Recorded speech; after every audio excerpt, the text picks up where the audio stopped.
Hi, I'm Cheryl Whitestone, and I want to talk about 5D and a lot of stuff.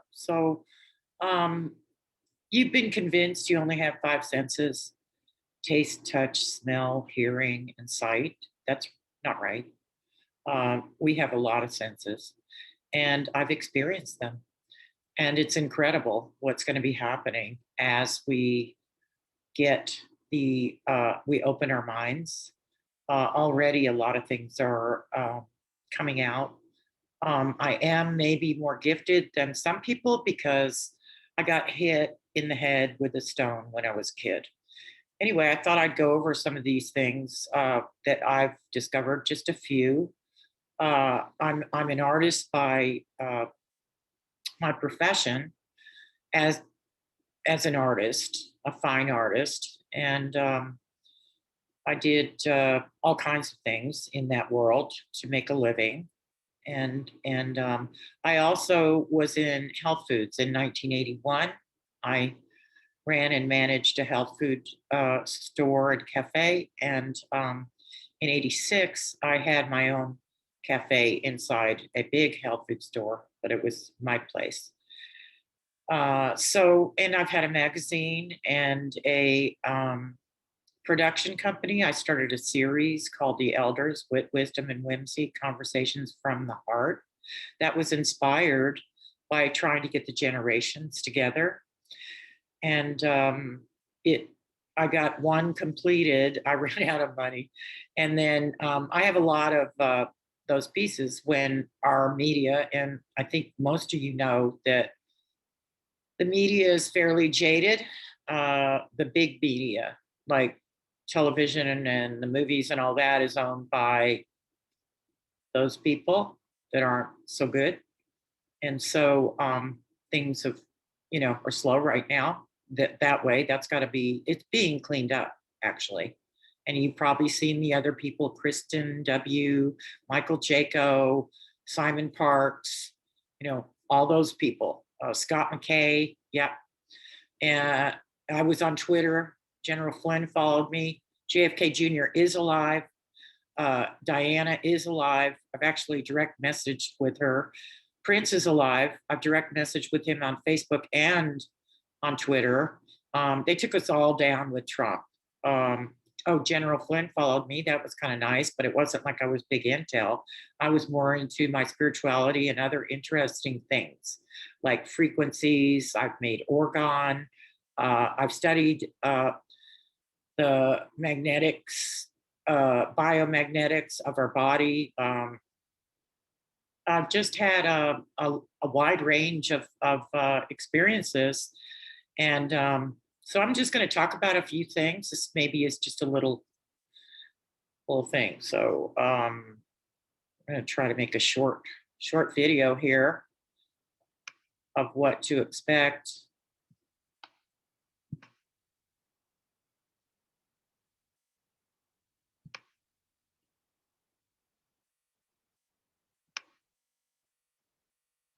So there's that.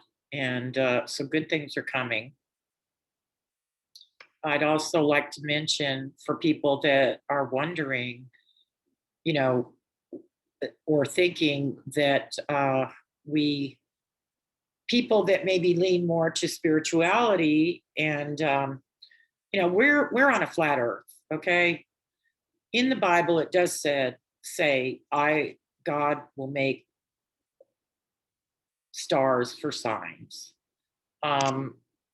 There are a lot of books have been cut out of the Bible. Here's the Lost Gospels of St. Thomas, and by Theodore Nottingham.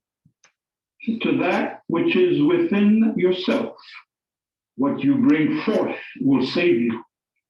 If you possess nothing within, that absence will destroy you. You see, there's a marvelous, subtle, clearer expression. So as we go through this, know that there are multiple ways to absorb it, and I ask you to put aside the rational mind for the intuitive, spiritual mind. There'll be history as well, so that you can put it in context and understand it. And you need not worry, this is nothing heretical. In fact, this saying right here is the favorite saying of Dr. Elaine Pagels, professor of religion at Princeton, Harvard PhD, and world-renowned author of groundbreaking books. And I say that for those of you who need a security blanket, that this is mainstream. This is not some bizarre off-the-wall thing. Dr. Elaine Pagel's favorite quote in this book. Among all the astonishing documents accidentally or faithfully unearthed in 1945 near the desert village of Nag Hammadi in Upper Egypt, the Gospel of Thomas has made the greatest impact on our understanding of Christianity. The first English rendering of this text was published in 1959. What that means is it is still very much unknown. It was greeted with intense interest by scholars and theologians alike, but the impact of this document was soon felt far beyond the circle of specialists, almost as though an audible recording of the voice of Jesus had been discovered. Even across the reaches of millennial time, and even through the veil of translations from languages known to but a few. For many of us, the words in this text have the power to touch an unknown part of ourselves that brings with it an undeniable recognition of truth and hope. When it was said of Jesus by those who were at first bewildered by him that he spoke as one having authority, what is surely meant is that he and his teaching authenticated itself by the power to awaken that same hidden, self-authenticating part of the human mind and heart. It is my belief, says Jean-Yves Leloup, one of the scholars of this text, also a French Orthodox priest and leading figure in Europe. It is my belief, he says, that it is from this ground of inner silence rather than from mental agitation that these words of Yeshua can bear their fruit of light. Is it possible, Leloup asks, to read these logia, these sayings of Yeshua, in a way that allows them to make their way into the mind and the heart of our humanity, leading us into a voyage of transformation toward a full realization of our being? Within this question lies both the effort and the reward, the demand and the gift offered by this and all truly sacred writings. The Gospel of Thomas was missing for almost 2 millennia until 3 copies of it were almost miraculously discovered several decades ago. 2 sections of it were written in Greek, found in Egypt, and a more complete edition in the Coptic language found near Nag Hammadi, buried under the sands of time in a clay storage jar. Practically predicting its own rediscovery, the book of Thomas says, know what is before your face, and what is hidden from you will be revealed to you. For there is nothing hidden which will not be revealed, nor anything buried which will not be raised. Saying 5. While we imagine ourselves to be the most technologically advanced and enlightened society that has ever existed, we remain blind to the chains that shackle modern people, which can be portrayed in the reality of a simple gospel proclamation in the words Jesus said, but if you will not know yourselves, you dwell in poverty, and it is you who are that poverty. There you go. The hidden secrets inside yourself. And so you see Theodore Nottingham. I suggest you go to that video and watch it. It's fantastic. And for women that maybe feel a little bit left out, a lot of the Bible is very patriarchal. Some of it isn't. I'm not claiming to be a Bible scholar, but I found this beautiful. Um, they labeled Mary Magdalene. Someone changed the Bible. I think it was in, I'm not going to play this whole video, but in 590, they changed something about Mary Magdalene. And that's when they labeled her as a sinner. And I'll just play a little bit of this. This is Theodore Nottingham. He's a great source. Go look him up on YouTube and listen to some of those things.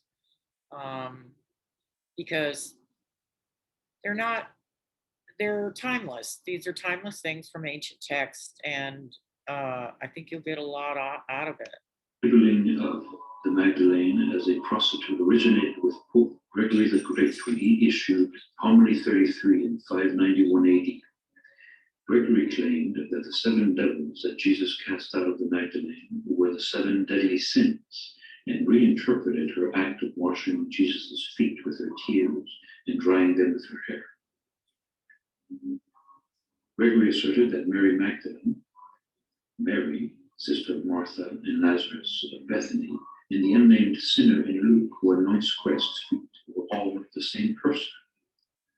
And although the Catholic Church officially redacted this decree in 1969, his depiction of Mary Magdalene is still believed by many as the gospel truth. The power of one pope to change the world's perception of a biblical character hundreds of years after the fact, and for over 1,000 years into the future, ought to give one pause for thought. In reality, little is known for certain about Mary Magdalene. Even the origin of her name is unclear. Magdalene may indicate that she came from the town of Magdala, located on the west shore of the Sea of Galilee, just north of Tiberias. Still others argue that Magdala means tower, magnificent, or great, and that calling her Mary Magdalene is like calling her Mary the Great. But either way, she is presented as an independent woman by place of birth or nobleness of being, rather than by husband or other male relationships as was usual at the time. This in itself is a clue to her strength, power, and uniqueness. When perusing the Bible to learn more about Mary Magdalene, we find that the Synoptic Gospels do not give a lot of detail on her life. But according to Jean-Yves Leloup, one of the best scholars on this mysterious figure, they do agree on 4 points. She was one of Christ's female followers. She was present at the crucifixion. She was the witness of his resurrection. She was the first to be charged with the supreme ministry of proclaiming the Christian message. Additionally, Mary's name is placed first 6 out of the 7 times the women who followed Jesus are listed. And in the Gospel of John, the risen Jesus gives her special teachings and commissions her to announce the good news of the resurrection to the other disciples, for which she is often called the Apostle to the Apostles. The Gospel of Luke identifies her as one from whom 7 demons had gone out.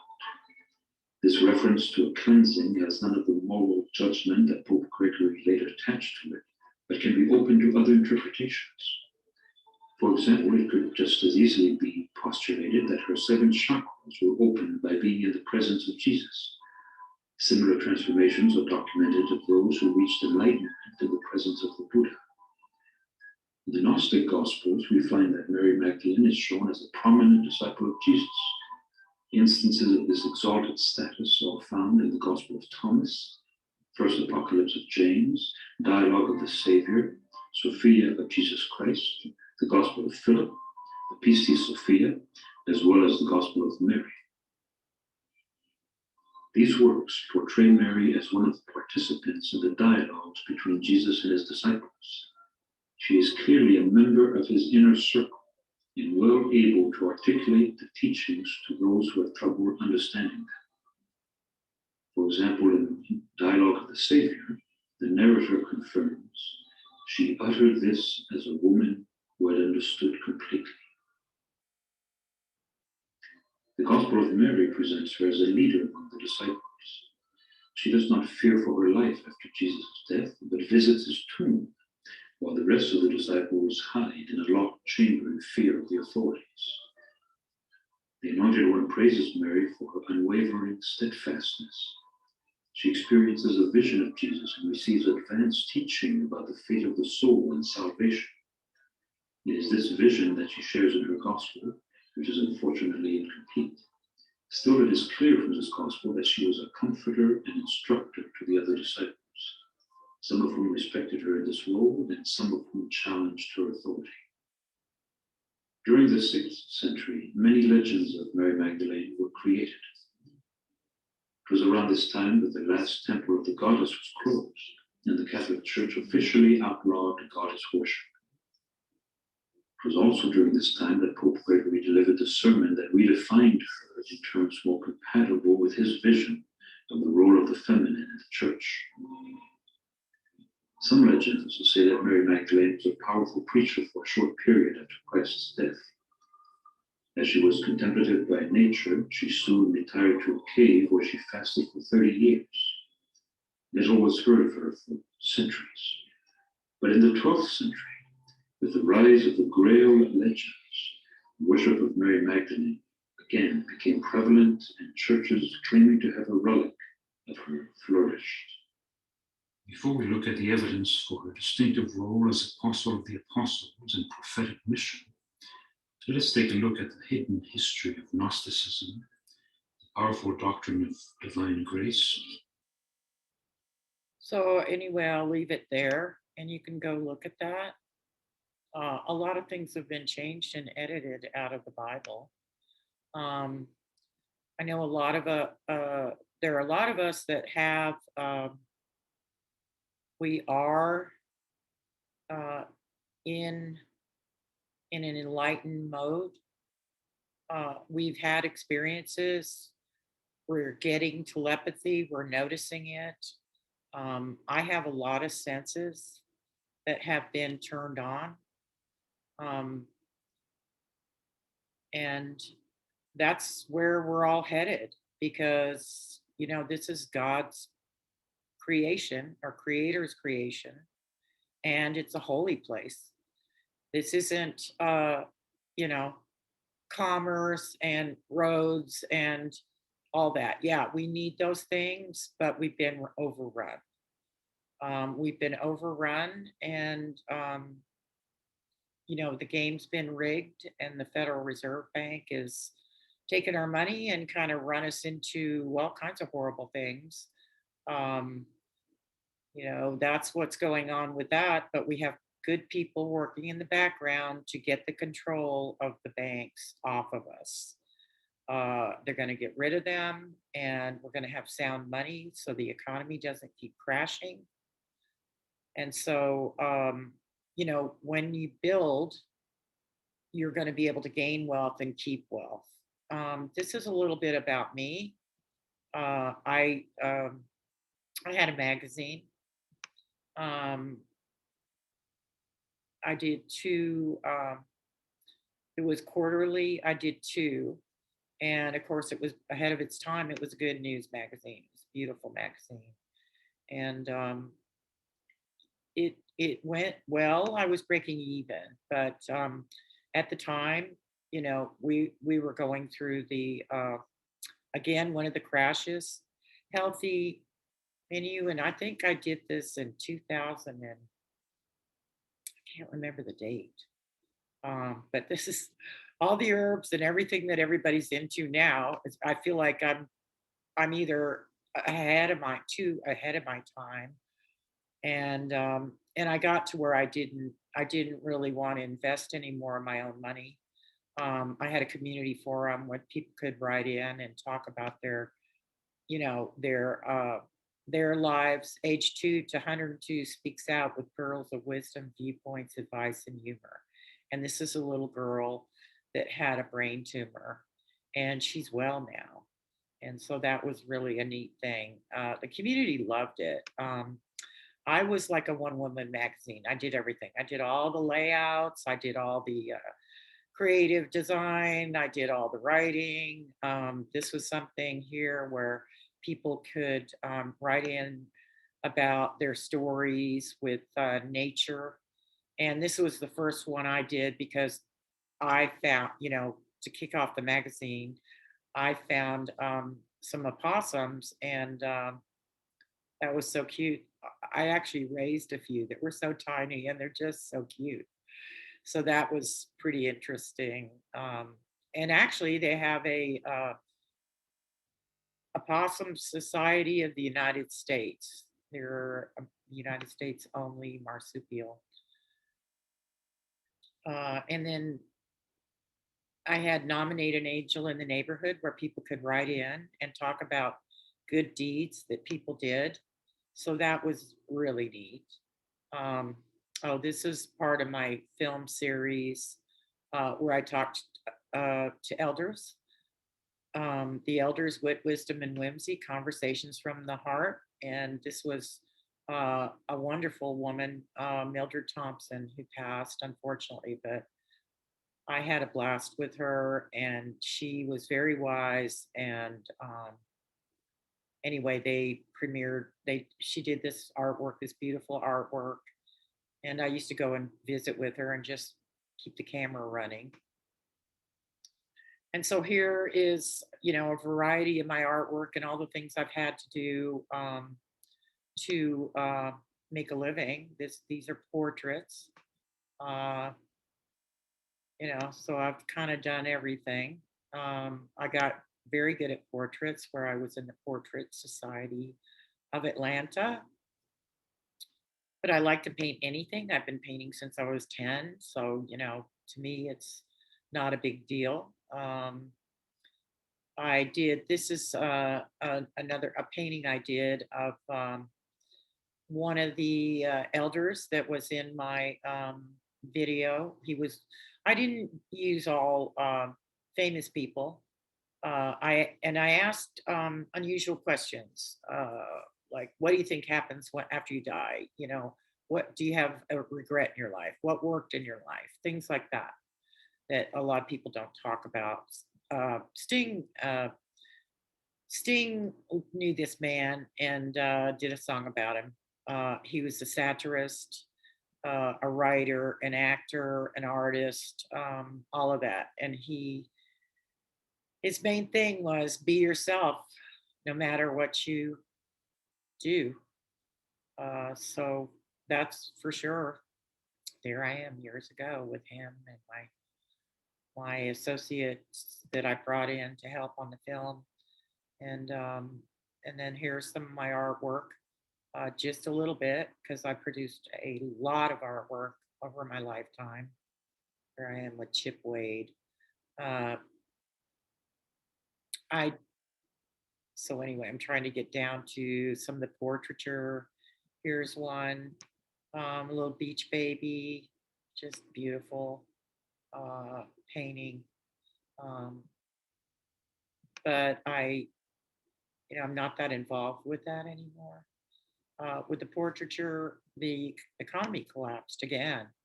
So this is the problem I think a lot of us older people have had.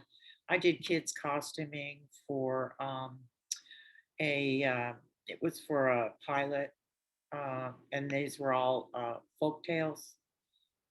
So I came in and made these costumes for these children, and this one was about a greedy spider.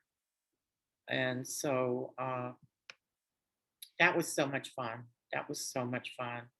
And I did it on a shoestring budget that they gave me, but it was so much fun. Um,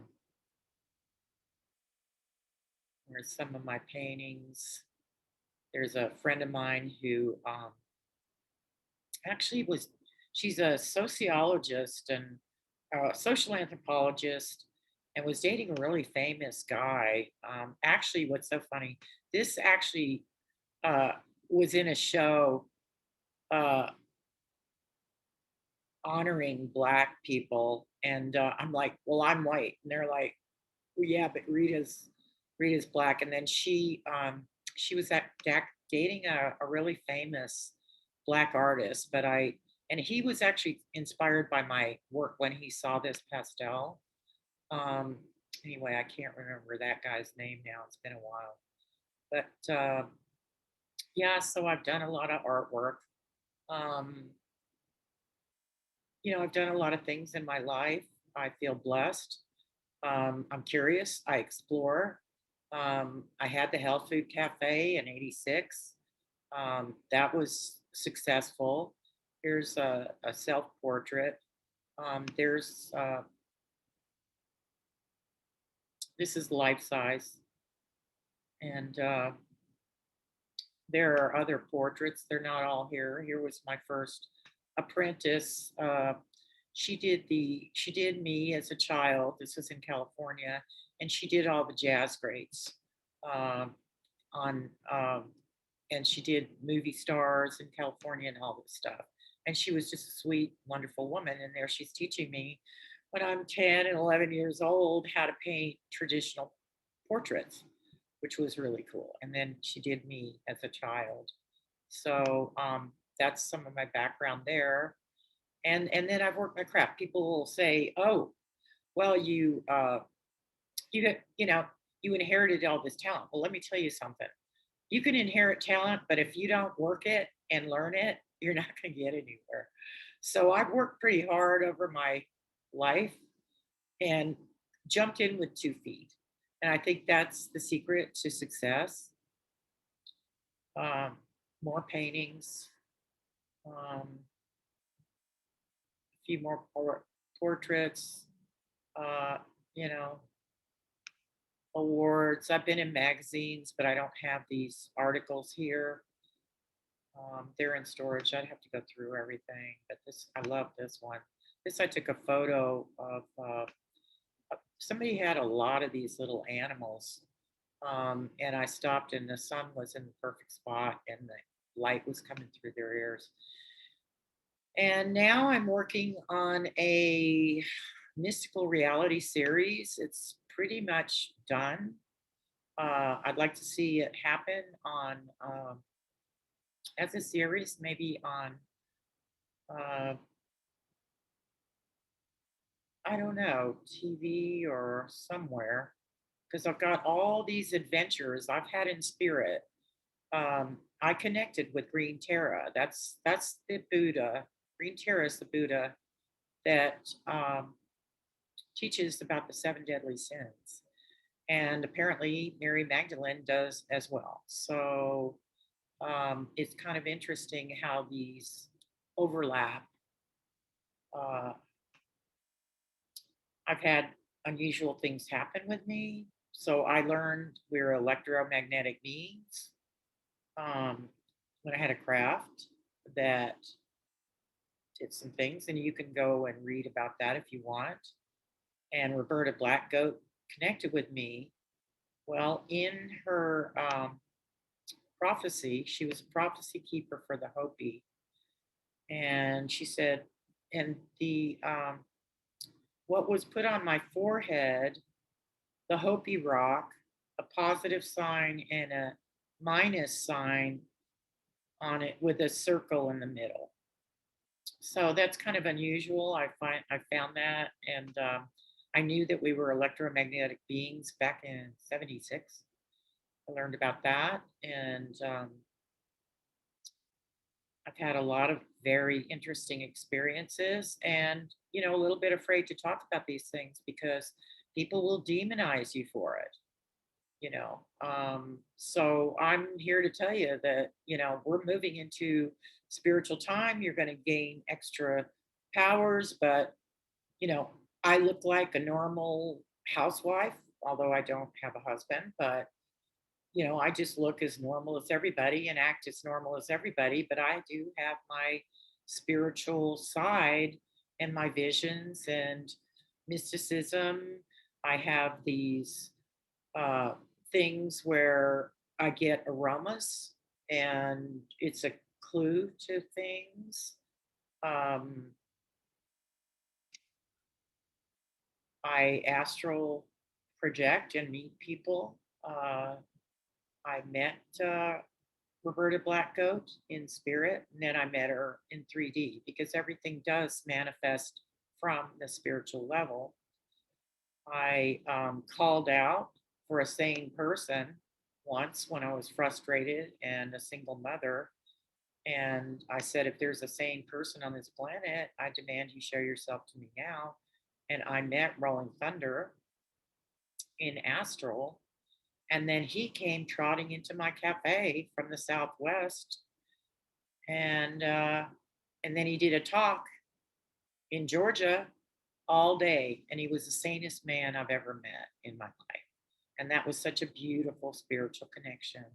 So I'm here to tell you, it was like, help. And the people around me, were of no help. People that were presumed adults were not acting in integrity. And it was great to connect with him. And I'm still connected with him, even though he's passed on, because, there isn't really death. We just move on. Sun Bear came in, and a friend of mine had him a guest as a guest, and you can see that the Buddhists and the Native Americans have a lot in common. They have a lot in common in terms of those mystical things. But we did sweat lodges. He made the sacred four corner, circles. Um, he taught us about, saving seeds and, prophesied about the coming times, which I think we're in right now. He's passed on also. And then Roberta Black Goat, I had no idea she was an activist. She did talk about when we met. I met her at the Martin Luther King Center, and she said, "Oh, don't I know you? We were together last night." I was like, "Wow, you just can't make this up." And she had brought some of her knitted her rugs. She actually raised the sheet, but she'd go around um, talking about the coal and the uranium that they were trying to dig up in the Four Corners area, and she was an activist for that. And at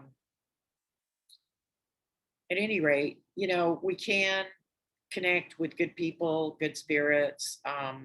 You know yourself, take on your gifts. A lot of people would like to demonize that. I don't appreciate. I'm not going to, the thing about it, if Christians are like, oh, don't go spiritual. Well, you know what? Talk to Jeffrey Prather. He's a Native American. He's a truth teller. He was in the military special unit. Jeffrey Prather. He shows how this blends together. It's the Native American way is kinetic prayer. And I'm not saying his way is right or I think anything you get guidance from and you get goodness from and it's right, good intent is the main thing. And love one another is what Jesus said. And this is love yourself and know yourself. So meditation's good practice. All of this is good practice. And there are people out there that you can, whatever you are drawn to, you're going to learn from. Actually, I look at everything and I find beautiful things in everything, except for those really dark ones that we know what we're talking about. That isn't, they're gonna be wiped out. We're in the revealing right now, and we're gonna get through this because I don't believe Creator God meant us to live with this race that takes advantage of good people and does horrible things. This planet wasn't designed for that. I think we were taken over. Also, I would say look into Tartaria. I don't have a picture up on it. Look into mud floods. That's pretty interesting. Um, and whatever you do, do what you love and jump in with 2 feet and do your best. And I think that's how you succeed in things. So much blessings to you guys. Um, I mean, I love you all. Um, I've been moved by people to share, some of the woo woo stuff that I know, even though I look totally normal, you know, and I am pretty much, I'm human, I'm ascended, but I'm also in this world. So, and we go on levels. I don't think, we stop at 5D, but you can go as far as you want. But I think, you know, there's the it comes on naturally and slowly. And there are people that, a lot of us are getting our telepathics, we're getting all kinds of gifts and go with it. Know thyself, do good, have good intent. That's the best thing. Much love and blessings out to everybody. I love you all. I love you YouTubers who have helped me. You know who you are. And you may see me on YouTube somewhere. And thank you so much for your encouragement and all of that. So definitely uh, loving this Renaissance time. Everybody starting to wake up to their gifts and the realities and the lies that were pushed on us, and waking up to what's truth and what are lies, and that's coming apparent. And so I know we're headed for better times. The best is yet to come. That's true. Just hang in, keep yourself safe, do the research, don't get the X, you know what I'm saying? Don't get the X thing they're pushing. But there's even help for that. Um, I may link, I found a great supplement, and I may link that under my video so you can check it out if you want. It's helped me a lot. Um, and I only did it, I don't have to do it, I don't have to sell it, but I decided to enroll because I buy it for myself and I buy it for my son. And it's helping me a lot. It's helping my son with like ADHD and bipolar and stuff like that. So check that out. And, if you're interested,